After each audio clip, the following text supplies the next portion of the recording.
The Middle East is one of the most complex regions in the world. Currently, there are 4 failing states and 3 wars, with major powers increasingly taking opposite sides. Countless armed militias and terrorist groups are spreading violence across borders. The region has seen conflict after conflict going back well into the 20th century.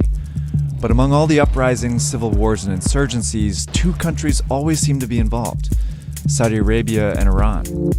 They're bitter rivals, and their feud is the key to understanding conflicts in the Middle East. The Saudis and Iranians have never actually declared war on each other. Instead, they fight indirectly by supporting opposing sides in other countries and inciting conflicts. This is known as proxy warfare, and it's had a devastating effect on the region. Countries, especially poor ones, can't function if there are larger countries pulling strings within their borders. Each country threw their weight behind different groups, all over the Middle East.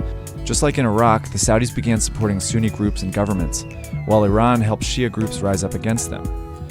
For example, in Tunisia, the Saudis backed a dictator while the Iranians stoked protests. In Bahrain, Iran supported Shia leaders seeking to overthrow the government. Saudi Arabia, in turn, sent troops to help quash the unrest. Both got involved in Libya, Lebanon, and Morocco as well. As Saudi Arabia and Iran put more and more pressure on these countries, they began to collapse. Now the feud has gone a step further, with both countries deploying their own militaries. In Yemen, the Saudi military is on the ground helping the central government. They are fighting the rebels called the Houthis, who are an Iranian proxy group. And the reverse is happening in Syria. The Iranian military is fighting side by side with militias, some of them extremist groups like Hezbollah, in support of dictator Bashar al-Assad. They are fighting rebel Sunni groups who are Saudi proxies. The more civil wars that broke out in the Middle East, the more Saudi Arabia and Iran became involved. It's a Cold War that's becoming incredibly unpredictable.